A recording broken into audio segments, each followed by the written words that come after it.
une demi-finale légendaire. Sincèrement, c'est le peu qu'on puisse dire sur cette FC Barcelone-Inter. Taroua, confrontation de style. Moi, je suis contre cette idée de confrontation de style. Ça veut dire que l'Inter joue un style différent, non?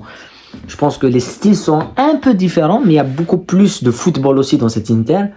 Et on a eu beaucoup de choses assez spectaculaires, beaucoup d'émotions. Par rapport à la demi-finale d'hier qui était un petit peu fade, sans vraiment beaucoup d'occasions et avec un Arsenal qui n'a pas pu réagir, aujourd'hui on a eu quelque chose d'exceptionnel, une demi-finale exceptionnelle, et ça nous promet un match retour à l'Inter qui sera aussi formidable. On s'attend à ce que ça soit un match de très très haut niveau. Voilà. En tous les cas, avant de commencer, n'oubliez pas de liker et de vous abonner à la chaîne. On va parler du déroulement du match. Je pense qu'il faut revenir sur le déroulement du match pour justement parler des tops et des flops de tout ce qu'on a eu. Je pense qu'une entame de match cauchemardesque pour le Barça est tellement parfaite pour les interistes, où le Barça encaisse ce premier but avec Thuram qui revient, qui fait une talonnade et qui mène 1-0 face au Barça. Et puis derrière, on a eu un Barça qui a eu du mal à pénétrer, a eu du mal à accélérer, a eu du mal à mettre du rythme. Et on sent cette fatigue beaucoup plus chez les Barcelonais que chez les Interistes. On a des joueurs qui sont fatigués à l'Inter, comme Hakan Çalhanoğlu, comme Demarco. On sent cette fatigue. On l'a eu, la sortie de Lautaro sur blessure. Mais le Barça a eu une fatigue plus ressentie par rapport au calendrier, et surtout par rapport à la finale face au Real. Et pour moi, le fait qu'ils perdent pas le Barça, c'est déjà un exploit ce soir. Tellement ils étaient fatigués, ils ont eu cette arme. Et puis derrière, t'as le deuxième but de l'Inter, sur le coup de pied arrêté, qui est le point fort de l'Inter, mais que le Barça défend tellement mal sur les coups de pied arrêtés, mais tellement mal. La défense du Barça sur les coups de pied arrêtés, elle est catastrophique. Et moi, je me suis dit, ils vont pas revenir le Barça. Parce que, de une, on a une équipe de l'Inter qui a de l'expérience sur ces rendez-vous, beaucoup plus que le Barça. Parce que le Barça, je pense, même... il n'y a aucun joueur qui a joué la demi-finale. Une demi-finale, toute sa carrière. Aucun joueur du Barça n'a joué une demi-finale. À part, je sais pas si Chesney l'a déjà joué. Je sais pas, je pense pas. Mais je pense qu'il n'y en a aucun. D'un autre côté, tu as une équipe qui l'a joué à 2 saisons. Donc, et qui n'a pas changé vraiment. Et qui a de l'expérience, qui est allé en finale. Donc, ça te change. Et c'est pour ça, et au-delà de ça, je me suis dit, la fatigue, elle se sent chez beaucoup de joueurs. Et puis, tu as Yamal. Tu as Lamine Yamal qui fait une chose.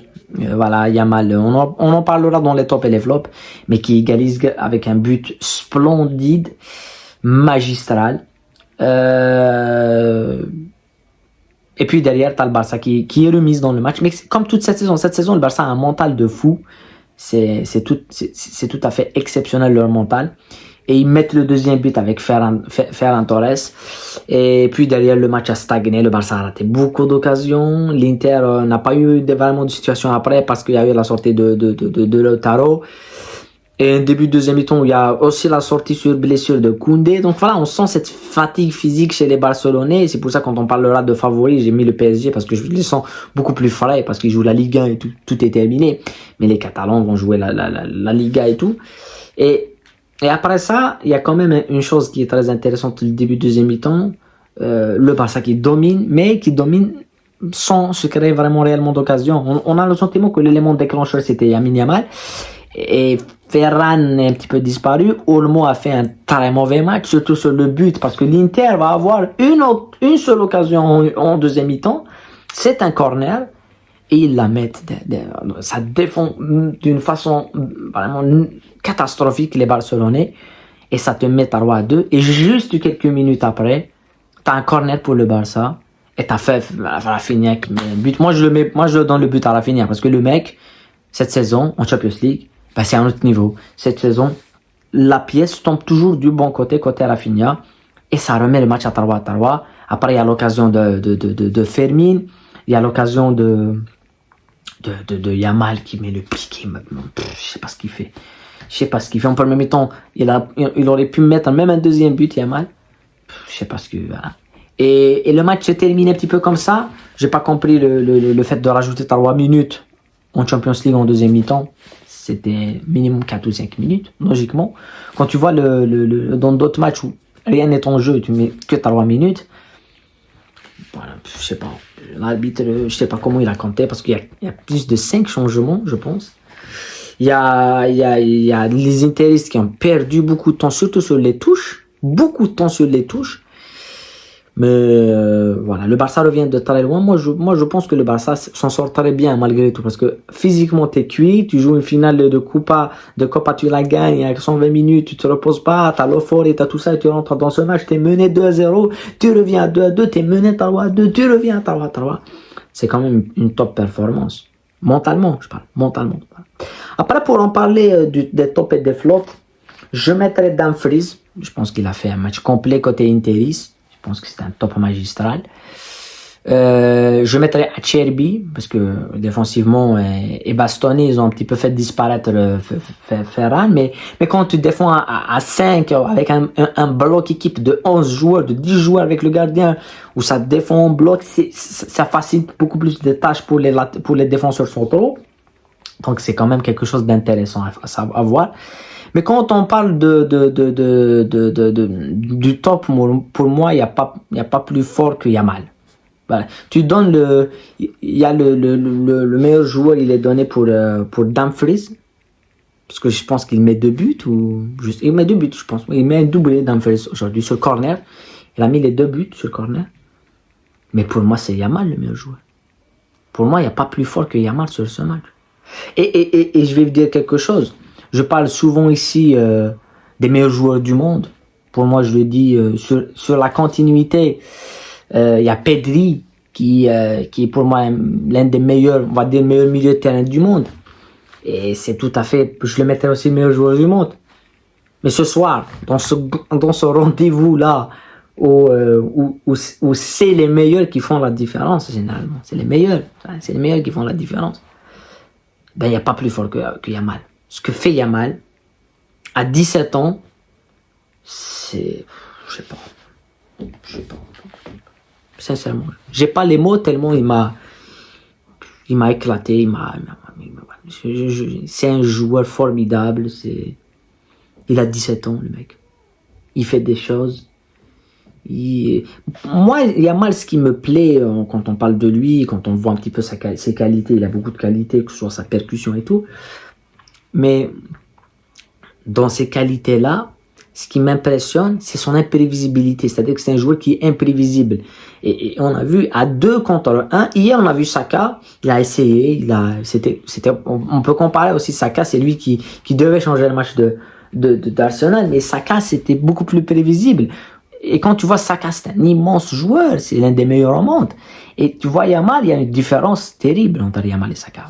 Yamal, il est beaucoup plus puissant, beaucoup plus fort. Maintenant, pour le Barça, il faut le préserver. À commencer par le prochain match. Pour moi, je pense que Flick ne va pas le faire jouer. Même si ça va jouer à Valladolid ou je sais pas quoi, il va pas le faire jouer. Il va pas faire jouer. Voilà. Il va faire jouer certains, mais il va pas faire jouer Yamal. Parce qu'il faut le préserver, le garder et tout. C'est lui qui peut te qualifier au retour. C'est lui. Il n'y a personne d'autre. Et ce soir, c'est lui. C'est Yamal qui remet les cartes en jeu pour le Barça. C'est Yamal qui sauve le Barça. Moi, je le dis. Parce que quand tu vois le match, c'est vrai que Pedri fait la passe magnifique pour Rafinha et tout. Rafinha aussi. Hein. Si le but il est accordé à Rafinha, ce qui m'impressionne chez lui en Champions League, c'est ses statistiques. À chaque match, il y a passe décisif, il y a but. Il est toujours là, toujours décisif. Donc, ça peut te permettre de voir un petit peu cette capacité. Après, je vais vous dire quelque chose qui me met un petit peu aussi qui me surprend. C'est que il fait sortir Kubarsi, Flick, il fait rentrer Christensen. Le mec, il n'a pas joué 1 minute depuis le début de saison. Il joue une demi-finale de Ligue des Champions. Il la joue normal, hein. Il a fait une bonne entrée avec Christensen. Ça prouve un petit peu la capacité qu'a Flick. Après, moi, je pense qu'il a tardé pour faire entrer Gavi. C'est vraiment, il a beaucoup tardé. Pedri était cuit. Et Gavi mérite du temps de jeu, mérite pas 10 minutes. Gavi mérite des titulaires, Gavi. Pour moi, quand on parle de flop, le flop Gérard Martin, c'est un flop monumental. Voilà. Bon, c'est un flop monumental. Demarco, le flop. Mais Demarco, je peux pas le plaindre parce qu'il a Yamal devant lui. Yamal souffre. Personne ne peut arrêter Yamal. Pas de défenseur. Je ne vois pas de défenseur qui va l'arrêter cette saison. Je le dis ça. C'est comme l'année passée avec Vinicius. Personne ne pouvait l'arrêter. Donc, c'est des joueurs qui sont innés, techniques et tout. Mais Gérard Martin ou Dumfries ou Demarco, ils ont un flop monumental aujourd'hui. Mais Frankie de Jong, dans son impact, il n'était pas bon. Il n'était pas le Frankie de Jong. Donc, moi, je pense qu'on a vu un petit peu le match du Classico. Et Gavi, même face à Dortmund, si tu vas à l'Inter, tu fais la même performance que tu as fait à Dortmund, t'es cuit. Mais c'est ça. En tout cas, on a assisté à une demi-finale passionnante, sincèrement. Et on a hâte que le match retour soit demain. On a tous envie que demain, il y a le match retour et tout. Mais c'est en tout cas la Ligue des Champions, à part Arsenal qui m'a déçu, mais déçu vraiment. Après, on ne sait pas. Hein. Peut-être au retour, Arsenal, ils feront quelque chose de surprenant. On ne le sait pas. Mais sinon, voilà. Pour une jeune équipe du Barça, avec des jeunes joueurs, faire cette performance face à une équipe de l'Inter, qui pour moi c'était le favori, et je vous ai pronostiqué le match. Ah non, n'allez pas. Je vous avais dit match nul. Je vous avais dit match nul. Match nul, les deux équipes qui marquent. Je voyais un 2-2 et tout. Parce que je savais les points forts du Barça et les points faibles du Barça et celle de l'Inter. Ça va se jouer ça. Et la PS, elle aurait pu tomber du côté de l'Inter parce qu'il y a un but hors jeu. Et elle aurait pu tomber du côté du Barça avec le poteau de Lamine Yamal. On se retrouve dans d'autres analyses, dans d'autres débats. Prenez soin de vous. La paix sur vous. Mais c'était un pur spectacle.